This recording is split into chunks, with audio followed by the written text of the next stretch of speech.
नमस्कार दोस्तों, हमारे प्रशंसनीय YouTube चैनल में आपका स्वागत है। मैं आप सब लोगों का बहुत ही आभारी हूँ और आप सब लोगों को कोटि कोटि धन्यवाद देता हूँ कि डेली इतने सारे सब्सक्राइबर और इतने सारे व्यूज और लाइक्स आ रहे हैं। ये सब आप सब लोगों का बहुमूल्य प्रयास है, जिससे इस चैनल को कुछ ही समय में आपने इतना प्रचलित बना दिया है। आज का हमारा विषय है smoking kills and smoking is injurious for health. मैं ये कहना चाहूँगा कि कुछ छोटे छोटे बच्चों को ही स्मोकिंग की आदत लग जाती है। उसका कारण ये है कि कुछ बच्चे जैसे गांव में कुछ ऐसे जो है ना जगहों पर रह रहे हैं कि वहाँ के लोग अभी कम शिक्षित हैं, या छोटे बच्चों को वो बहुत अच्छी शिक्षा नहीं दे रहे हैं, या कई बार ये स्कूलों में या कॉलेजों में भी बहुत ज़्यादा प्रचलित हो गया है कि कई बार मैंने देखा है कि बच्चे रैगिंग वगैरह करते हैं। उसमें भी कुछ अच्छे बच्चों को भी ज़बरदस्ती सिगरेट वगैरह पिलाते हैं। मैं बोलूँगा ना तो रैगिंग अच्छी है और ना ही सिगरेट पिलाना, क्योंकि कोई भी आपको नशे का शौक, चाहे वो सिगरेट या बीड़ी पीना है, चाहे तंबाकू खाना है या गुटखा खाना है या शराब पीना है, तो इन सब चीज़ों से शरीर को नुकसान पहुंचता है। हमेशा ये ध्यान रखना है कि ये आदतें आपके बच्चों को लगने की संभावना कहाँ से हो सकती है, या लग चुकी है ये लत।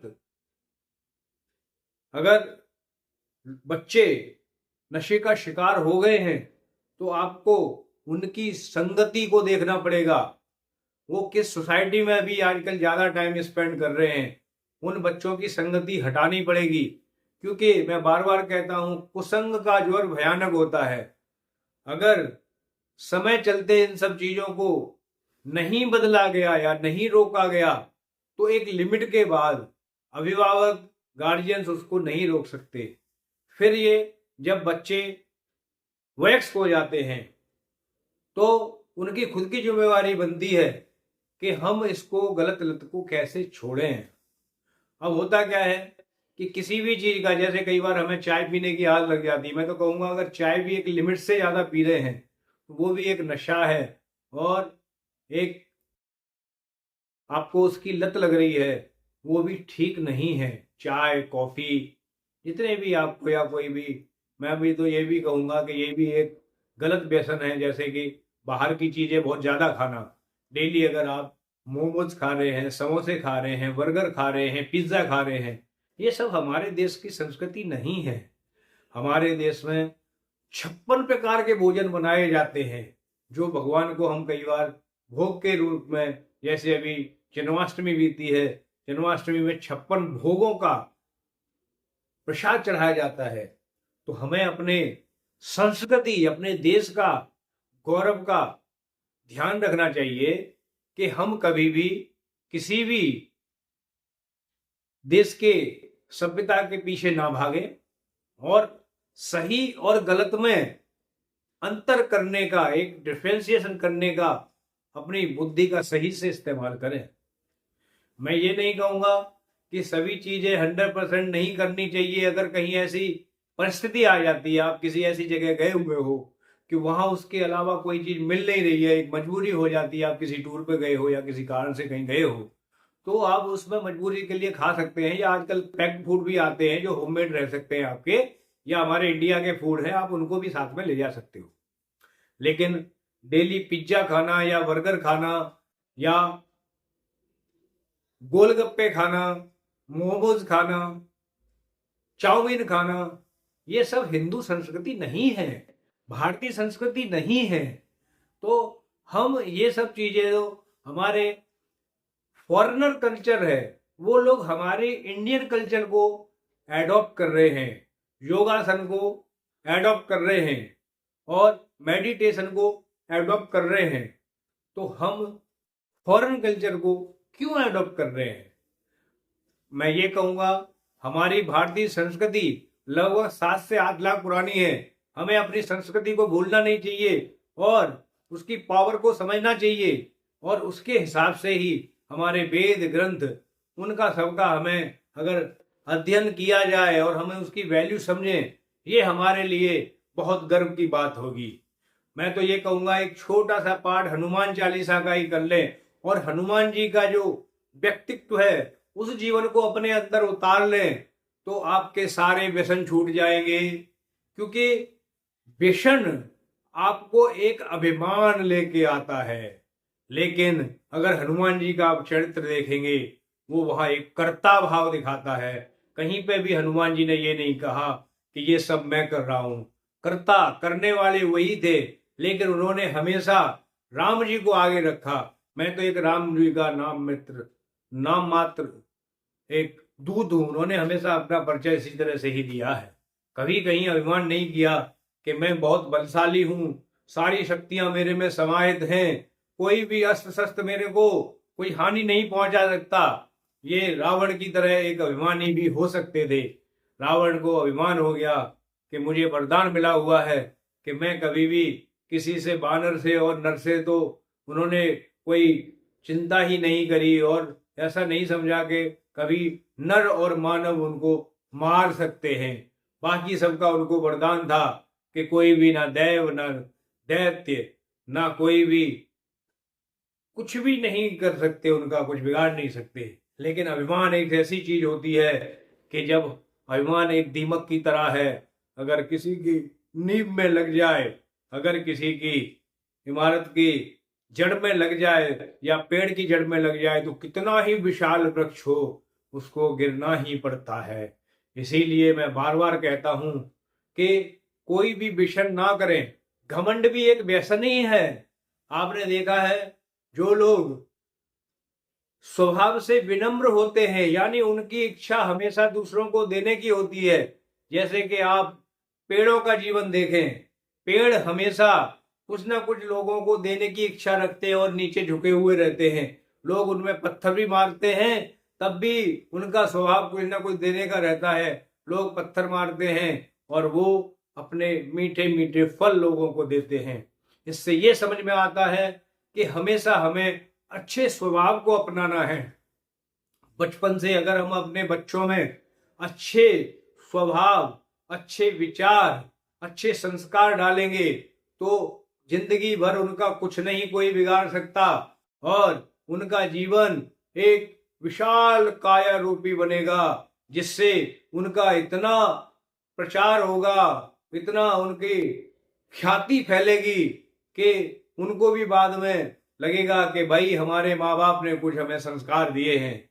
मैं बार बार बात करता हूं कि संस्कार और कर्म ही हमें ऐसी शिक्षा देते हैं और हमें आगे ले जाते हैं।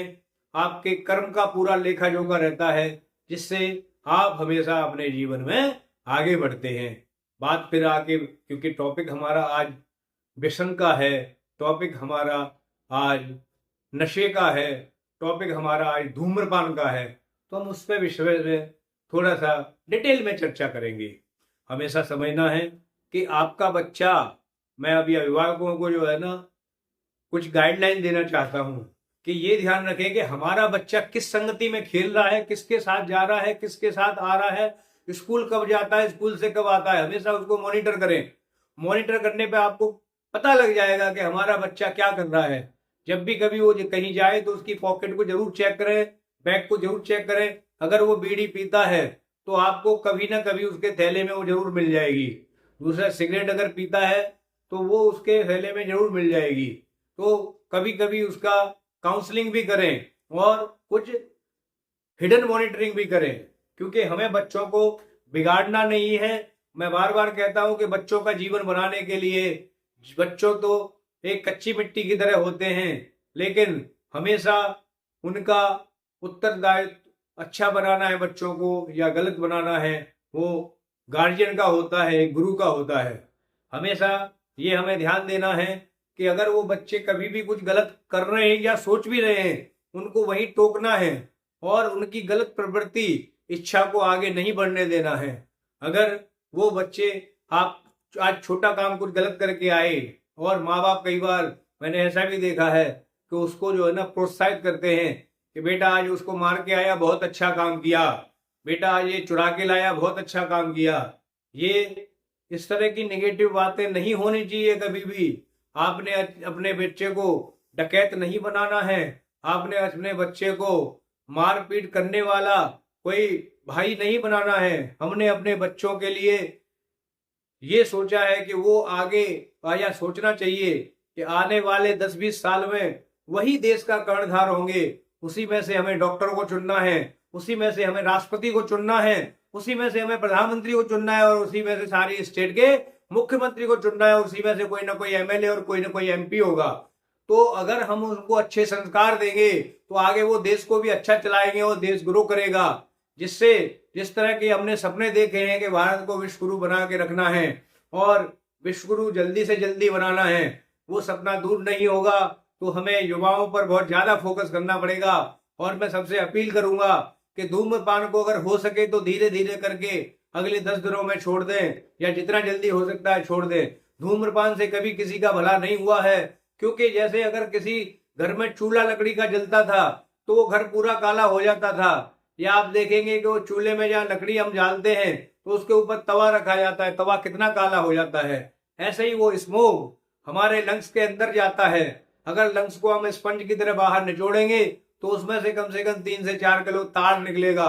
ये ताड़ जो है ब्लैक कलर का जो धुआं है, जो पोल्यूशन है, वो सारा उसमें इकट्ठा होता है। एक तो आजकल वातावरण में पहले से ही बहुत ज्यादा पोल्यूशन है, लेकिन अगर हम और स्मोक करते हैं तो वो हम जो है ना अपना बगैर कोई भी परेशानी के एक नई मुसीबत मोल ले रहे हैं।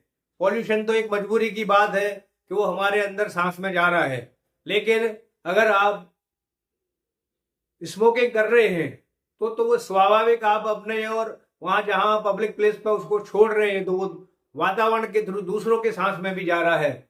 इससे क्या होगा कि बहुत सारे सांस के रोगी पैदा होंगे और कई बार इससे कैंसर भी होता है।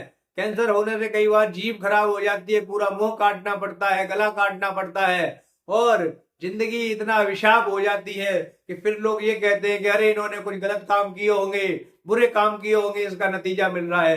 अरे भाई, अगर बुरे काम नहीं किए होते तो प्रॉब्लम तो होती ही नहीं, क्योंकि स्मोकिंग करने से ही तो प्रॉब्लम उसमें पैकेट पे क्लियर लिखा रहता है कि तंबाकू जानलेवा है, तंबाकू से कैंसर होता है।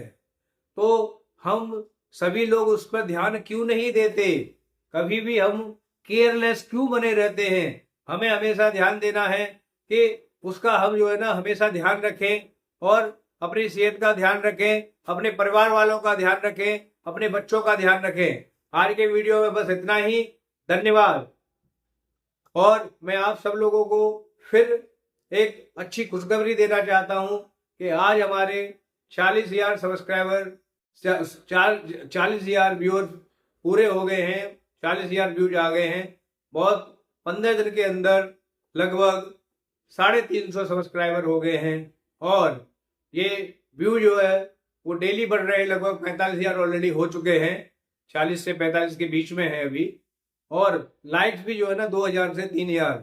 तो मैं आप सब लोगों को धन्यवाद देना चाहता हूं कि अच्छी कम्युनिटी में अच्छे लोग ऐड हों और इसी तरह से ही मुझे प्रोत्साहित करते रहे, क्योंकि इन सब चीजों से ही मुझे मोटिवेशन मिलता है। कोई भी वीडियो बनाने के लिए बहुत मेहनत करनी पड़ती है, बहुत तैयारी करनी पड़ती है, फिर भी मैं अपना कीमती समय निकाल के ये अभी काम शुरू किया है। तो इसका मोटिव मैं आपको पहले वीडियो में बता ही चुका हूं। मेरा काम केवल खाली यूट्यूबर बन के रहना नहीं है, मेरा काम सबको एक कम्युनिटी में इकट्ठा करना है और इसको एक पूरा ट्रस्ट बनाना है। जैसे कि आपने देखा होगा कि हमारे जो है बीएसएफ के जवान एक देशभक्ति से काम करते हैं, जिससे हम सारे लोग आराम से अपना सारे काम कर पाते हैं, रात को ठीक से सो पाते हैं। ऐसे ही पुलिस वाले लोग, कोई भी त्योहार होता है हमारा, चाहे होली हो, दिवाली हो, चाहे ईद हो, या कोई भी आपका 25 दिसंबर का क्रिसमस डे हो, हमारी पुलिस तैनात रहती है हर एक चौराहे पे, हर एक पब्लिक प्लेस पे। तो उनकी वजह से ही हम सब लोग अपने फेस्टिवल को एक अच्छे से पूर्ण कर पाते हैं, संपूर्ण कर पाते हैं। तो मैं सबको धन्यवाद दूंगा, अपनी सेना को, अपने जवानों को, अपनी पुलिस को, और मैं सल्यूट करता हूं कि इन सब के सहयोग से ही देश आगे बढ़ेगा। कभी किसी की कमियां ना ढूंढें, एक टीम वर्क में सबके साथ हमें आगे बढ़ना है, तभी पूरे 150 करोड़ लोग एक प्लेटफॉर्म पर आ पाएंगे। और हमें इन सब की पॉजिटिव थिंकिंग के साथ, स्ट्रेंथ के साथ आगे बढ़ना है और हमें अपने देश को विश्व गुरु बनाना है। धन्यवाद।